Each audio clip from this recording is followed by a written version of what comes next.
वो कहते हैं ना कि जब तक आपकी ज़रूरत होती है तब तक आपको इस्तेमाल किया जाता है, लेकिन जैसे ही आपका काम ख़त्म हो जाता है तो उसके बाद आपको उखाड़ कर फेंक दिया जाता है। सवाल यहाँ पर यही है कि अगर इंग्लैंड सीरीज में रोहित शर्मा कैप्टेंसी कर लेते तो क्या हो जाता। मतलब उनके ऊपर आपको इतना भी कॉन्फिडेंस नहीं है उस खिलाड़ी पे जिसने बरसों टीम को लीड किया हो और अच्छा प्रदर्शन किया हो, कि वो वहां पर टीम को डुबा देगा।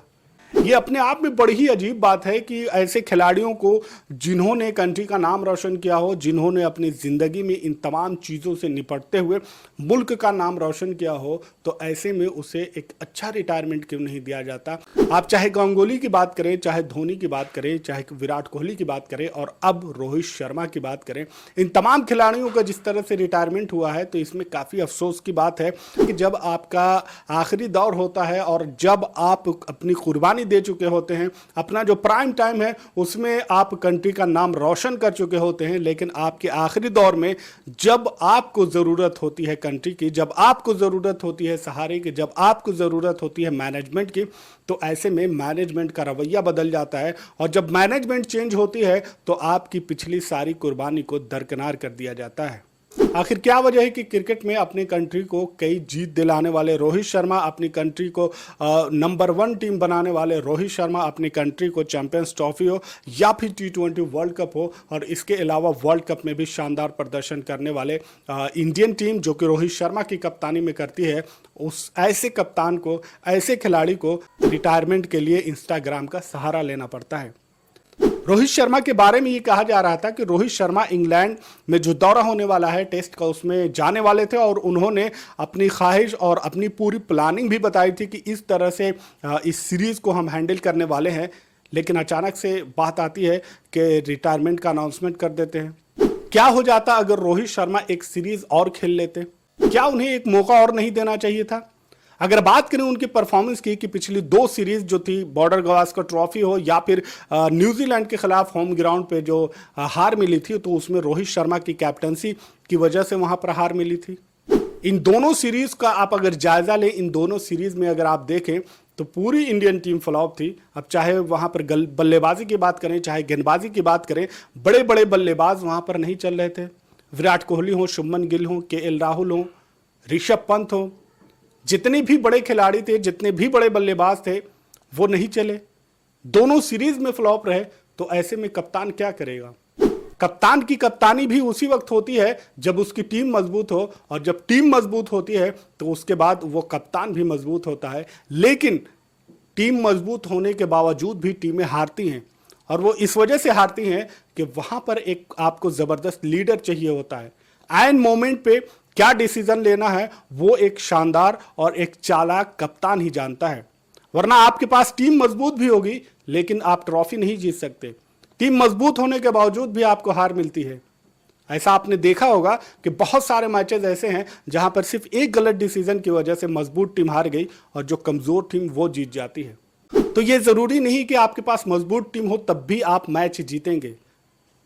आपके पास एक अच्छा लीडर भी होना चाहिए मजबूत टीम के साथ। रोहित शर्मा पे ऐसा कोई सवाल नहीं है कि वो एक अच्छे लीडर नहीं है। रोहित शर्मा का आप इंडियन टीम का चाहे टेस्ट का हो, चाहे T20 का हो, चाहे ODI का हो, उनकी कैप्टनसी का पूरा रिकॉर्ड उठाकर देख लीजिए। Rohit Sharma is the best. Team को ट्रॉफी भी दिलाई है और रोहित शर्मा ने टीम को नंबर 1 भी बनाया है। आयन मोमेंट पर किस तरह से क्या डिसीजन लेना है वो एक चतुर और एक चालाक कैप्टन ही बना सकता है। सौरव गांगुली की बात करें कि उस टाइम पे जो टीम थी, उस टाइम पे खिलाड़ी भी बहुत शानदार थे जिन्हें आज हम इंडियन टीम का प्लेयर मानते हैं। राहुल द्रविड़ हो, सचिन तेंदुलकर हो, VVS लक्ष्मण हो, अनिल कुंबले हो।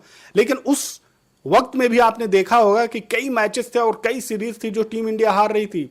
लेकिन ये वो खिलाड़ी हैं जो उस वक्त के चैंपियन थे। कई गलतियां हुई सौरव गांगुली से भी अपने दौर में, जब वो फॉर्म में नहीं थे तो उस वक्त भी गलती हुई। और उसके अलावा कोच और कैप्टन के बीच जब मामला बढ़ता है तो वहां पर भी टीम की हालत खराब होती है। तो टीम तो गांगुली के पास भी ठीक थी। उसके बाद आते हैं महेंद्र सिंह धोनी। महेंद्र सिंह धोनी की कप्तानी में इंडियन टीम इतना सक्सेसफुल क्यों रही? क्योंकि as a leader Mahendra Singh Dhoni के अंदर जो क्वालिटी है वो इससे पहले के कैप्टन में नहीं थी। टीम वही थी, सचिन तेंदुलकर भी मौजूद थे, अनिल कुंबले भी मौजूद थे, वीरेंद्र सहवाग भी मौजूद थे। इन तमाम खिलाड़ियों को लेकर युवराज सिंह भी मौजूद थे। इन तमाम खिलाड़ियों को लेकर महेंद्र सिंह आगे बढ़ते रहे और उसके बाद फिर नई टीम बनाई और नई टीम बनाने के बाद यही रोहित शर्मा और विराट कोहली जैसे नए खिलाड़ियों को आगे आने वाले सालों में जो कैप्टनसी मिली है, जो इंडियन टीम टॉप पे गई है, इन खिलाड़ियों की वजह से, वो भी महेंद्र सिंह धोनी की कैप्टनसी में वो खिलाड़ी चमके। तो धोनी ने क्या किया कि इन तमाम खिलाड़ियों को, इन तमाम जो खिलाड़ी थे, इनके टैलेंट को लेकर वहां पर एक अच्छी लीडरशिप निभाई, जिसकी वजह से टीम इंडिया को अचानक से तीनों फॉर्मेट में, T20 हो, चैंपियंस ट्रॉफी हो, ODI हो, सारे ट्रॉफी महेंद्र सिंह धोनी ने दिला दी। ऐसा नहीं है कि इससे पहले टीम कमजोर थी, इससे पहले भी टीम थी, लेकिन कैप्टनसी में वो जो लीडरशिप होती है, कहीं ना कहीं कुछ मिसिंग था, जिसकी वजह से प्रॉब्लम हो रही थी। और महेंद्र सिंह धोनी के आने के बाद उन तमाम चीज़ों को वहां पर टैकल किया गया और एक अच्छी टीम के रहते हुए, एक अच्छे कैप्टन के होते हुए चैंपियन बनी। उसके बाद विराट कोहली को मिलती है यही टीम मिलती है। टीम मजबूत थी, सब कुछ थी, टीम नंबर 1 भी बन रही थी, लेकिन ट्रॉफी नहीं मिल पा रही थी। कहीं ना कहीं विराट कोहली की कैप्टनसी में कुछ ना कुछ तो गड़बड़ी होगी, कुछ ना कुछ तो विराट कोहली से कमी रही, जिसकी वजह से अब चाहे आप सवाल उस पर कुछ भी उठा सकते हैं। वहां पर महेंद्र सिंह धोनी का नाम लाया जाता है कि महेंद्र सिंह धोनी की वजह से विराट कोहली की कैप्टनसी को काफी नुकसान हुआ, कि महेंद्र सिंह धोनी नहीं चाहते थे। वो उसका रीजन जो भी रहा हो, लेकिन टीम वहां पर भी मजबूत थी। विराट कोहली की अगर बात करें तो वो अनलकी है कि उन्हें कोई ट्रॉफी नहीं मिल पाई, लेकिन उसके बाद रोहित शर्मा जब आते हैं तो रोहित शर्मा भी एक जबरदस्त लीडरशिप निभाते हैं। टीम वही थी जो विराट कोहली से मिली थी, कुछ खिलाड़ियों को चेंज किया गया था, लेकिन ज्यादातर वही प्लेयर मौजूद थे और वही टीम चैंपियंस ट्रॉफी भी जीतती है, ODI वर्ल्ड कप में भी धूम मचाती है, फाइनल तक पहुंचती है, लेकिन वहां पर फाइनल में ऑस्ट्रेलिया से हार जाती है। तो रोहित शर्मा उसी टीम को लेकर यहां पर ट्रॉफी जिताते हैं। और अगर चैंपियंस ट्रॉफी जो रोहित शर्मा की कैप्टनसी में टीम ने जीता है, उससे पहले आप देखें कि टेस्ट सीरीज में इसी टीम की हालत खराब थी। न कैप्टन चल रहे थे, न विराट कोहली चल रहे थे, न शुभमन गिल की हालत ठीक ठाक थी, न KL राहुल शानदार प्रदर्शन कर रहे थे, और गेंदबाजी में तो बात ही मत कीजिए, 1-2 गेंदबाज को छोड़कर वहां पर कोई परफॉर्म नहीं कर रहे थे। लेकिन वही टीम जब चैंपियंस ट्रॉफी में जाती है रोहित शर्मा की कैप्टनसी में, तो वहां पर वो चैंपियन बनकर आती है। अचानक से टीम बदल जाती है। तो उतार चढ़ाव होते रहते हैं। यही रोहित शर्मा है जो मुंबई इंडियंस को 5 ट्रॉफी दिला चुके हैं। मुंबई इंडियंस के पास अगर 5 ट्रॉफी है तो वो सिर्फ और सिर्फ रोहित शर्मा की वजह से। रोहित शर्मा ने कैप्टनसी जिस तरह से निभाई है, लगातार वहां पर उसको शानदार प्रदर्शन करके दिखाया है। रोहित शर्मा से पहले भी बड़े कैप्टन थे मुंबई इंडियंस में, हरभजन सिंह थे, रिकी पॉन्टिंग थे, सचिन तेंदुलकर थे, इस तरह के खिलाड़ियां हैं, लेकिन वहां पर ट्रॉफी नहीं मिल पा रही थी। टीम अच्छा परफॉर्म भी कर रही थी, लेकिन ट्रॉफी नहीं मिली।